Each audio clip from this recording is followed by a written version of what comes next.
Då är ni välkomna till ett nytt avsnitt av succéserien Får jag lov att fråga, där Vésteinn Hafsteinsson i det tidigare avsnittet skickade 2 frågor vidare till Indrek Tustit. Indrek jobbar idag med Kaja Kanepi på damtouren, som jag trodde att han jobbade som fysioterapeut bara. Men Indrek ska själv få berätta vad hans roll verkligen innebär och hans bakgrund inom friidrotten. Så vi lyssnar först på Vésteins frågor och sen så välkomnar vi Indrek Tustit. Ja, och ni känner förmodligen inte honom därför jag tänkte, som vi är inne på det här, då jobbade jag med en kille som heter Gert Kanter i Estland från 2001 till 2012 och han blev olympisk mästare i diskus 2008. Och då hade jag alltid i 8 år under en 12-årsperiod, de senaste 8 åren hade jag en fysioterapist som sen utvecklades till att vara lite mer än det. Han blev physical therapist eller sjukgymnast. Otroligt kunnig och duktig kille. Som var med på varenda pass. Mer eller mindre. Vände upp med Gert, stretchade honom och masserade honom efter varje pass. Och blev otroligt liksom, nästan heltid kan man säga fysioterapist bara med en person tillsammans med mig som ledde till guld på OS i diskus. Den här killen sen han slutade med mig i 2012 har jobbat ganska mycket med tenniskvinnor. Okej.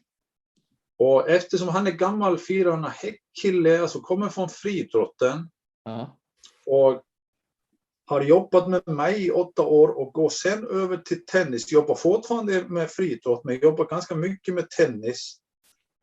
Och kvinnor i tennis. Då skulle jag vilja fråga honom. Vad är skillnaden att jobba inom tennisvärlden med kvinnor i relation till friidrotten? Och sen, hur är fysträningen i tennis i jämförelse med det som han har hållit på med mig och friidrott? Just det. Därför då tar vi det ett steg längre. Därför jag hoppade av för 15 år sedan där, eller vad det var. Vi var i 5 år och höll i det här i 5 år tror jag. 3 till 5 år, jag kommer inte ihåg, det är så länge sedan. Och sen jobbar han då med mig under väldigt många år, går sen över till tennis. Och då tycker jag det är ganska intressant att prata med honom om vad han har upplevt i kvinnlig tennis på internationell nivå. Samtidigt som han har jobbat med friidrott på internationell nivå med mig. Och vad är då skillnaden och största skillnaden på friidrotten och tennisen som det är idag? Det är superintressant.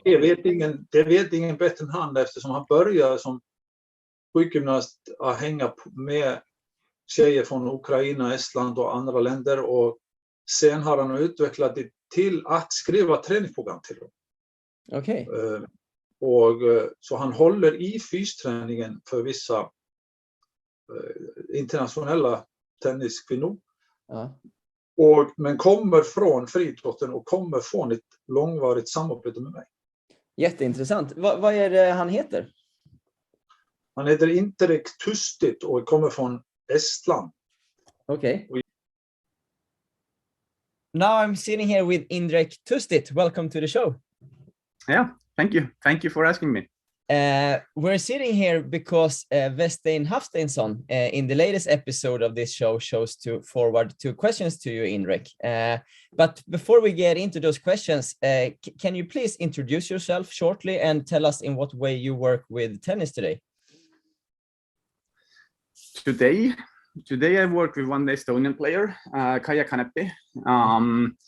I had been working about, I can't tell you exactly, I think about like 12 years already in tennis. Probably people who are more familiar with tennis, like I worked for 6 years with Brian Brothers, so we might know them better than Kaja. But Swedish people probably know Kaja also. Yeah, So she's quite well known, I think. Yeah. yeah, but like as my profession is like, I never get young and healthy athletes. Like I always get ones who are like getting older and injured. So that's my relationship with almost every sport. Okay. So because you're working as a physiotherapist, right? In track and field, I started as a physio, Mm. and I started first with a discus thrower in Estonia, Alexander Tammert.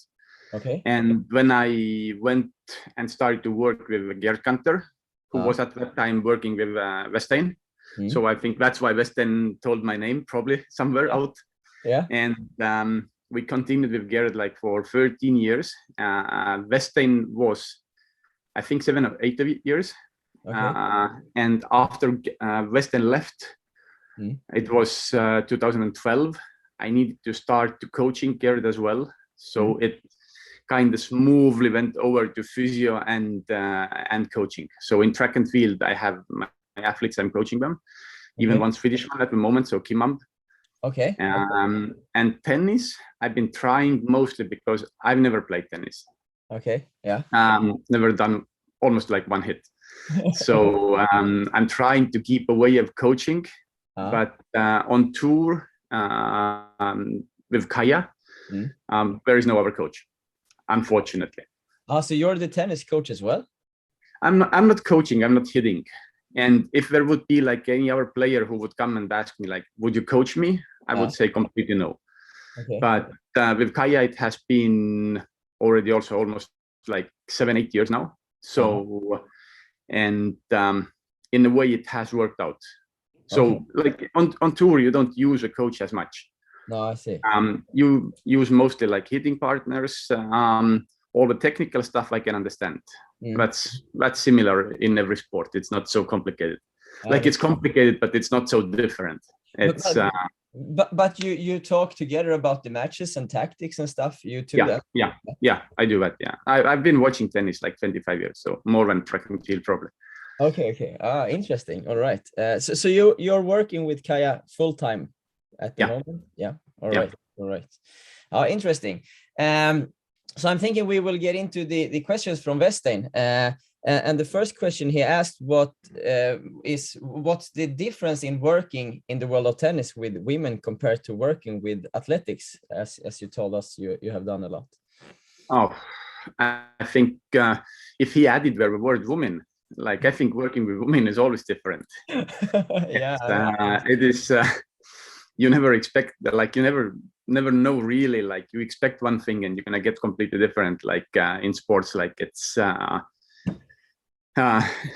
because I've had female athletes, I don't want to say fortunately, not too many, but I think you have to have certain personality to work with women.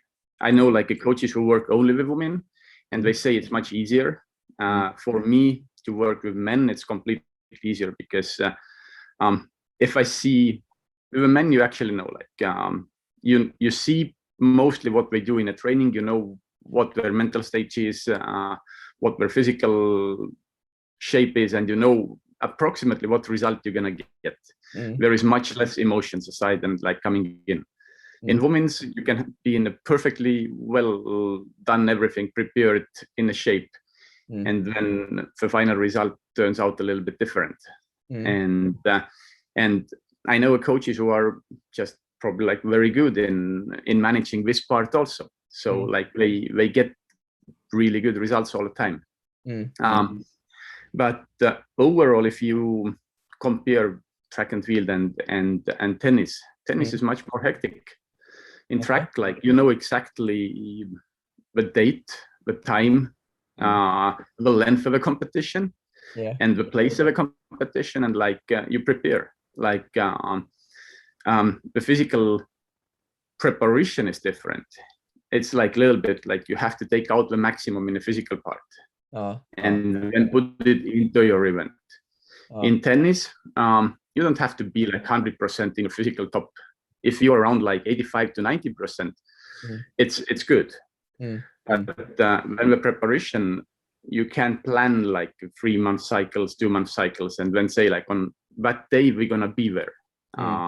If you like, like if you go to a tour, you will know what day you play, maybe like 1 or 2 days before. Yeah. You know who you play with, so you start to make your game plan mostly like a day before. When you're not sure like when is your competition is over. It might end in the first day. And if it's in a Grand Slam stage, like when you might have planned to have like a next competition like 1 day after the finals, but now you're gonna suddenly have like 2 weeks before the next competition or like next tournament. So it changes everything in your preparation. So the planning is completely different. Like you have to be much more flexible. You have to. People are different. To put together like the technical details and the physical things, everything takes its time. In track, it's easy. Like you go before the season, you go like 3 months of training and you start to compete. In tennis, there is competition every week. Off season is 6 weeks mostly, and then you start again. So you have to build up everything on the road. And I know that very detailed and very planned coaches, like I like to be in the track and field. I like to see how people do their maximum lifts or speed or whatever. It's much more fun than to see someone just doing it 75% and needs to play and be on top on it. But it's a lot of fantasy what you have to have here. So it's much tougher to structure it in the tennis world, or I wouldn't say it's much tougher to structure it. As I like to use the word fantasy. Like you have to think much more, but because you don't need to get like a physical 100% shape. Like you don't have to get out like 100% what you have. You don't need to do like maximum cleans or clean and jerk. It's not that important there, but you have to structure very well on the road, because you start to lose your physical shape in a certain time if you don't do anything. If you don't go to the gym for 3 weeks, you definitely get worse. If you don't go in the gym for 2 weeks, you also get worse. You never have this problem in the track and field because you do your competition, you go back home and you go and train. On the road, on a tournament, you don't have a gym. There is a tournaments, like a top level tournaments, you have a gym and you have like I don't know, like 1 pair of dumbbells from 2 kilo to 10 kilo. But for example, you're in the States now for Indian Wells and Miami for I don't know 3 weeks, 4 weeks.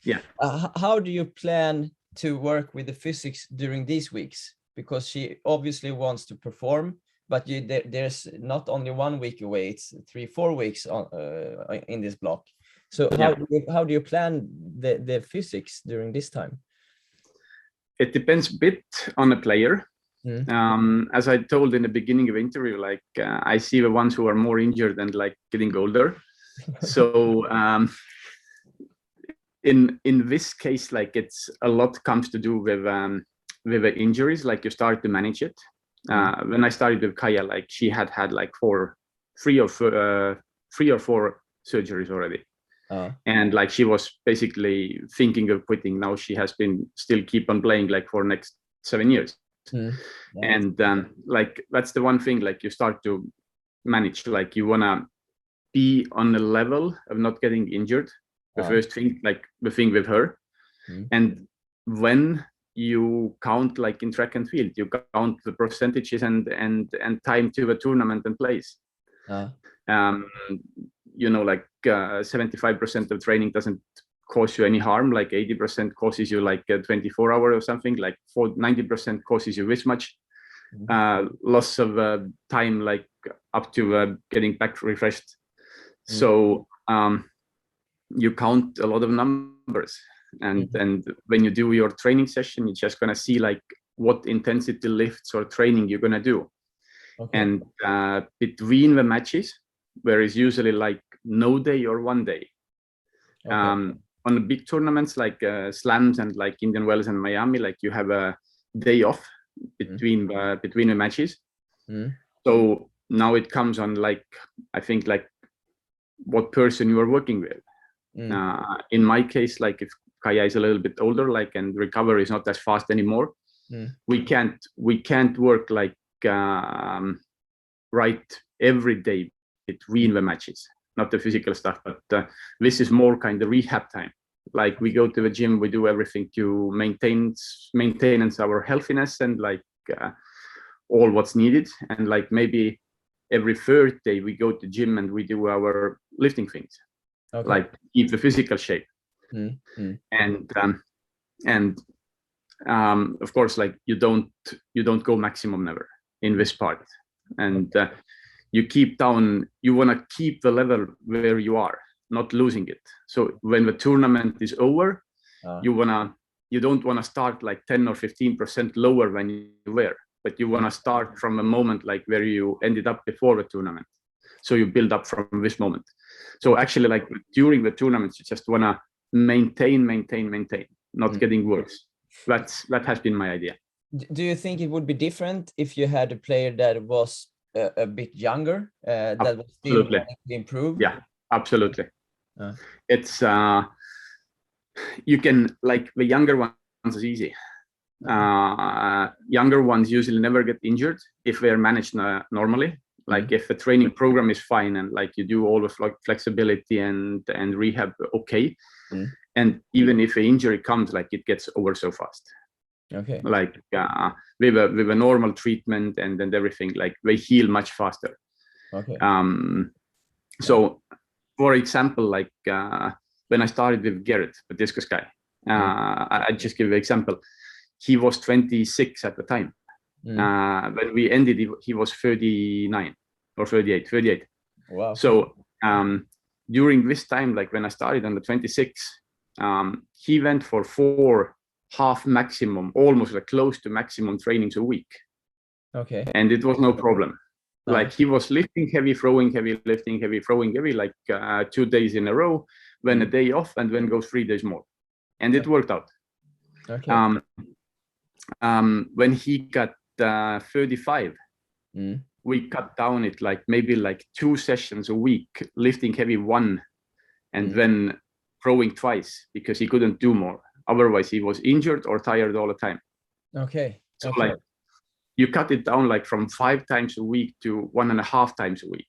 Wow. And that's what happens. Like if you're younger or older, that's the only thing.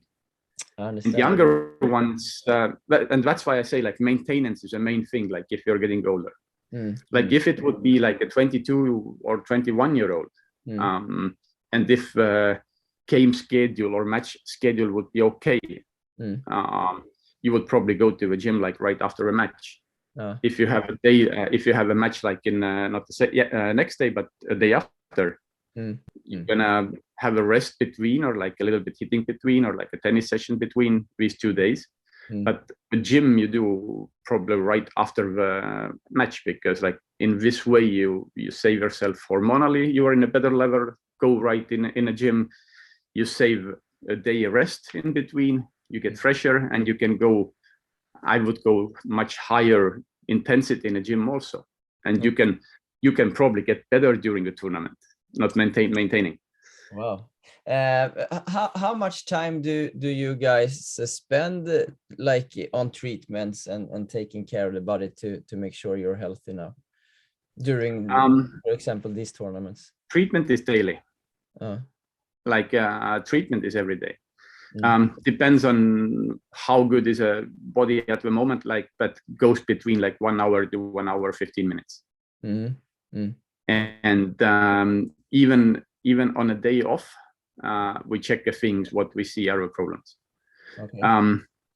But gym goes maximum 35 minutes. Like a couple of heavy lifts, like Olympic lifts, I usually don't do during the tournament. cleans and jerks and snatches. Okay. But everything which is related to legs, explosive, yeah, we do. But one exercise probably like for legs, one to upper body, and that's it. And if a tournament goes on, like I split it even with 1 and 1, and then a little bit core stretching, maintenance, that's it. Okay. I wonder, like, during a year, for example, the 4 slams, do you guys try to make some kind of I don't know the English word. Do you try to be at the top physical wise during these weeks? Yeah, always. Yeah, it's and that's again like, because you try to be, it's like Olympics for a track, or like World Championships. Like you want to be in your best shape, but you have it like 4 times a year. And I think it would be much easier, like if you work in a top 10 player, like if you work probably with Rafa Nadal or like Djokovic or like Roger, you know that the first 2 rounds you don't care. So you can be a little bit tired. You can continue your training through whatever period of time, and you can be a little bit tired getting into the first round, maybe a little bit tired getting into the second round even. But you know what? Was it like that when you worked with the Bryans? Yeah. Okay. Always. Yeah. Because you don't care so much of a first round opponent. Like you are ranked in the top level, like you are in a ranked 1, 2, 3. And you know that you go and play against the unseeded player, even if it's a tough match, you go through it. It's then you can prepare better, and you can sometimes give off. You take a little bit more time before the tournament, like usually 2 weeks or something. You don't play that much, and the last tournament already, like most of the times, you don't care so much anymore. Like you go into this tournament already taking it as a training preparation. You are a little bit more like worn out. You go gym more often, and when you load down. And but if you work with someone who really struggles or like needs to make it first round, you have to be ready for a first round, 100%. Of course, yeah. And when it makes it tougher, because like the time between the tournaments, you're basically giving off like 2 weeks. And that's just like a management of time. Like you don't have that much time to get into a good shape, and that's harder. Yeah. Okay. Do you, in general, is your feeling that the knowledge inside the tennis community is as high as inside the athletics and track and fields about how the physical part and how we work with that? No, track and field is so much higher. There is no comparison. Okay. It's you can't even put 2 and 2 in a side. It's I don't want to insult anyone, but now you do. Yeah, I do. I know I do, but I've been really in the top level in both sides. Yeah.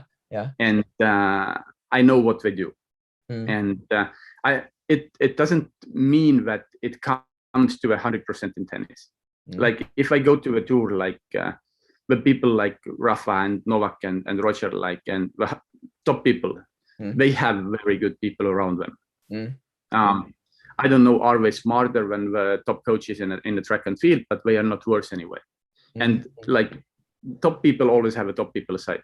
So I understand. Yeah. And they are very good. Yeah. But everything goes like below. Yeah.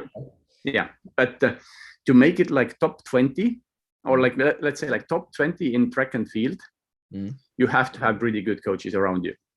Okay. Like a physical and technical wise, both. Yeah. In tennis, top 20 can happen that you don't have that good physical people around you, fitness, but you have a good people like who know tennis well, and you still make your top 20. Wow. It's but you don't make top 10. Okay. No chance. But 20 is still so high level. I mean, 20 is high level, but if you take top 20, okay, let's come down like top 30 in men's side and top 20 in women's side. It's a bit different because like top 20 in men's side, like these 4 guys have been winning like almost 60 Grand Slams in 15 years, like taking almost everything what's have been possible to take. And it makes a little bit harder probably like the others to get into the top. But in women's, like if you take 1 Grand Slam and if you play constantly like through a year, I don't know like how many points they need to have to be in top 8, which makes a world tour final. I think around like 4,500 or like maybe 5,000. Yeah, makes sense. So something like that. And that's top. That's probably 4,000. I think I haven't checked the rankings that much lately. So like Grand Slam is 2,000 points. Yeah, exactly. So you get to top 8, making 1 very good tournament. Yeah. In men's side, you don't do it that easily because you don't get the Grand Slam most of the time. So you have to fight more. And because I don't know like how many different Grand Slam winners women have had like in last 10 years. After Serena hasn't been playing so much, like there is a lot of different ones. Much more different ones than men have had in last 15 years. Yes, I think so. And that makes difference. Yeah, of course. Would you say in general, if we look at, for example, top 100 women's, would you say that they are in general very physically fit, or is there a lot to improve still in that area? And men's as well. I mean, both men's and women. Men are more fit. I think that's a different type of a game. Because with Grand Slam you need 5 sets. Women don't need, like they have only like 3 set matches. So that's already the length of the playing. And if you go for 7 matches and you have 5 sets, or like better from 5 sets, it's already like so much time difference. So you spend much more time on the court. You have to be prepared completely different in endurance wise, like fitness wise, everywhere. For women's side, that's why I think women's tennis is a bit easier. If top 100 is men's side, I think physically very good ones, top 50. Inside top 20 and maybe top 20, and then out of 80, maybe again like 10-15 people you can find. All the rest should spend twice as time in doing the fitness and the general preparation. That's the thing. But I'm thinking that on the women's side, the level is raising there as well. And from my perspective, they are getting much better in the defensive game, which I think is maybe because they are getting better physically as well. Would you agree with that? No, I actually disagree a bit. I disagree. I disagree. I think defensive, the women's play has changed a bit. The courts have got a little bit slower on tour, and the balls have got a little bit slower. So the players like Serena and Sharapova, who played like very attacking tennis or like offensive tennis before, it wouldn't look, I think, today that fast anymore because everything aside it's a bit slower. So the defensive skills, you can run down a little bit more balls. You can get closer to them. So it looks like probably the defensive skills are getting better. But I think also the other thing is these players are not that strong anymore as Serena and Venus and Maria were. So we don't hit that heavy. So you mean actually they have become physically weaker? Yes. And if like that's the thing, like Kaia still hits. I think she's probably still one of the best hitters on tour when she is fresh and like hits well. And you can't get the balls back, so there is no defensive play too much. Okay. It's because balls just fly away, and that's the thing. And if the courts, the slam courts are still fast. Slam balls are good, but different balls, like if you take Indian Wells, the courts are like a clay courts. So if you look at the Indian Wells draw, like who makes it to I don't know, like top 4, they are the players like who are playing very good on the clay courts. I see. All and right. that comes because the balls, they use a pen balls, which are, I don't want to say anything about pen bad, but they are bad balls. They wore out like so fast. Like after 4 games, they are just like gone. Yeah. And when you have like 5 games more to play, and they just get so slow that it looks like the girls are putting back the ball on the court more and more and more. But it comes down to a little bit about things what you're playing with. Okay. And fitness-wise, I think, and I hope really, I hope the worst years are gone, because if you go like 5 years back, it was like a dead zone. It was very bad. You are quite critic here. No, I just know what I've seen. Like if you come, I think like if the good coaches from track and field come to a tennis and see what they see, I think a lot of them just go crazy. But as I say, it's not that important. Also, like you are not looking after 100% lifting or whatever. You're looking something like 85% or something.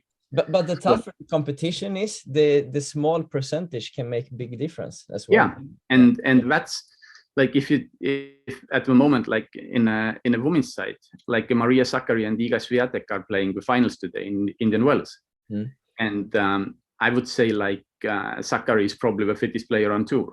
Iga is probably one of the fittest ones on tour. So the ones who are better in the fitness side are making a long and tough tournaments also. Yeah, so it makes sense. It makes sense finally. And there are really good girls like who play like who have like the best tennis skills maybe in the world, and they make it into a round 1 and 2 and maybe 3. But in round 3 they start to have like a shoulder pain, hip pain, hamstring pain, adductor pain, and then the level drops.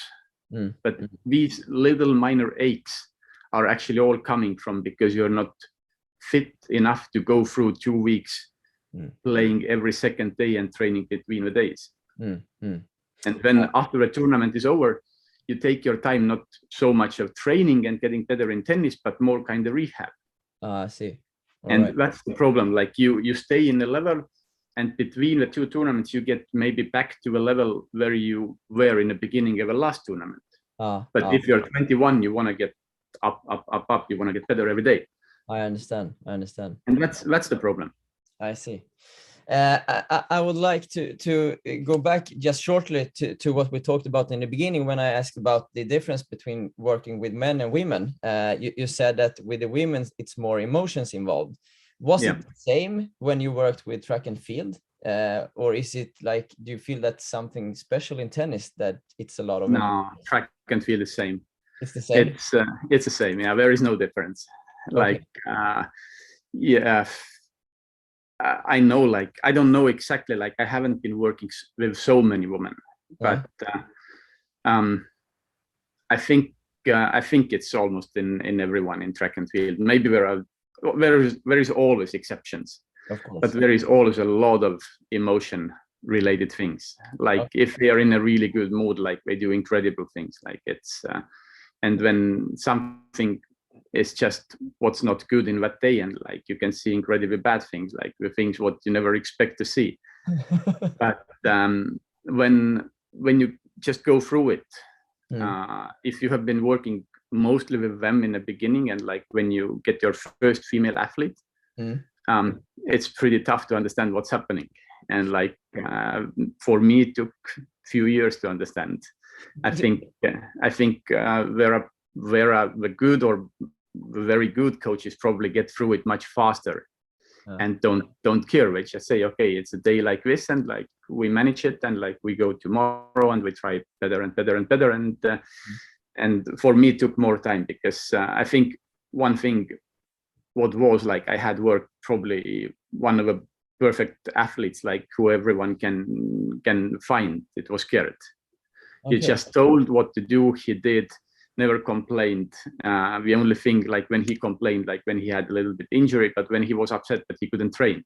But he had never a problem. Like I can't remember like Gert coming to a training and was not the mood of making a training. In the training time, he was always 100% focused, 100% going for it, what he was doing. Like there was only good emotions in the training because he loved it. Yeah, I see. There wasn't like that I do like one bad throw and like now the world collapsed. But it can be like you have like one bad jump in the women's side and they say like, no, all my training plan in last 3 weeks has been bad because it was a bad jump. And that happens, and I'm not kidding. Like it's just a part of it, but you have to just forget it. It's just like said out in that moment, and they don't mean it. Or even if they mean it at that moment, we realize it, and you realize it. It's not actual emotion. Yeah. Can you change your plan for what you were thinking about doing in the gym, for example, one day if your athlete is in a bad mood, or do you still go through everything as planned regardless? Depends on the time of the year, and depends on the risks. With women, I change much more. If I see them more tired and like so on, like I don't see any point of going and pushing it through. The men's side, if I know them also well, like for example, like Kim Mamb or like Magnus Kirt, like the javelin thrower in Estonia, I know their limits very well. And if they tell me that I'm tired this day, I can tell, okay, like, but when you play a little bit, you want to usually keep away just stupid injuries. Like you go to a level where you know that, okay, I'm going through this training, but I'm not causing injuries. Like if in a plan there was like a 95% lifts or something, and I see that they struggle on 85%, like I'm not going higher than 85%. But if they still say like, I'm okay, I want to do like 90 also, like go and do it. But we don't go after the 95 or 100% that day. So yeah, there is always I call it often like in my training classes written, it's like a last set rule. Last set rule means that the last set is always up to the athlete's mind. You can keep a weight what you did like a one before the last. You can go up, you can go down. It depends on your day and feeling. And like this is this last 5% what you play on this day. So if a plan is like up to 90%, well, one before the last is 85, but this 85 might be that day 90. I don't know it. It means that the lift or whatever we do has to be technically good, fast, beautiful. And if they can add 5%, we go higher. If this 85% was struggling, they go down or they keep it. So that's the last set rule. All right. It was so interesting when you worked with the Bryans. Did you do the same plan with them both, or did it differs between them? Oh, there was difference. There were difference. Because they wanted to do a lot of things together in a training. They are incredibly smart people or persons, like very, very smart. So it was a lot of fun to work with. It's for like I say honestly, the best people I have worked both ways, like a concentration, like how they come to a training, their attitude wise, and the IQ and everything together. The best people I think anyone can find to work with. It's it's great. And I think that's the reason why they were playing so good also. I understand. And but when I started to them, they hadn't had a physio, like they had a physio like very short periods of time before. Sometimes I think they took someone on a tour like for a month or two, and when changed it again. So they said that like after 20 years on tour, or like more than 20 years on tour. Like finally, I was working with them for 6 years. That was the first time when we kept anyone more than 6 months, basically. Okay, wow. So, and it was a bit similar as it was with Kaja. Like the year when I started to them, they both were thinking of maybe to quit because of injuries. Like Mike had a hip and the knee and the wrist. Bob had a shoulder. He couldn't serve. Bob had a hip. Okay. And yeah, they got out of it. Like Mike was winning 2 more Grand Slams. They got back to number 1 in the world. So it was good. But Mike wasn't winning it with Bob, because when I started with Bob, like one hip had the cartilage gone about like 80%. So he finally made it up to number 1 in the world and went to the surgery, hip replacement. Wow.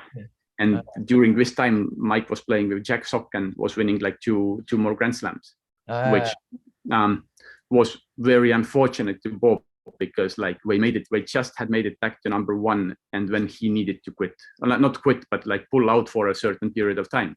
But when he returned after the hip replacement, and played 2 more years. It's a cool story. Indrek, finally here, in the end of the episode, like Vésteinn, he sent 2 questions forward to you. Do you have any questions you would like to forward to another person that I can get in touch with? I'm making it easy for you. I will give you three easy options. They're all Swedish, and they are like all my, like two of them are my probably like favorite Swedish people. Like one in tennis, one in track. Like Carolina Klüft. One more time. Carolina Klüft. Okay. Yeah. If you can get her. Okay. Or Stefan Edberg. Oh, all right. Yeah. I think they both should be from Växjö. So yeah, exactly. They're living there. For Carolina, it's just how, because we were talking about a lot of mental stage of women, because I've seen her like for 4 or 5 years in a different training camps, and we trained with Gerd a lot in Växjö. I don't know, do you say Växjö? I don't know like how you call it. But we understand, yeah. Okay, you understand, yeah.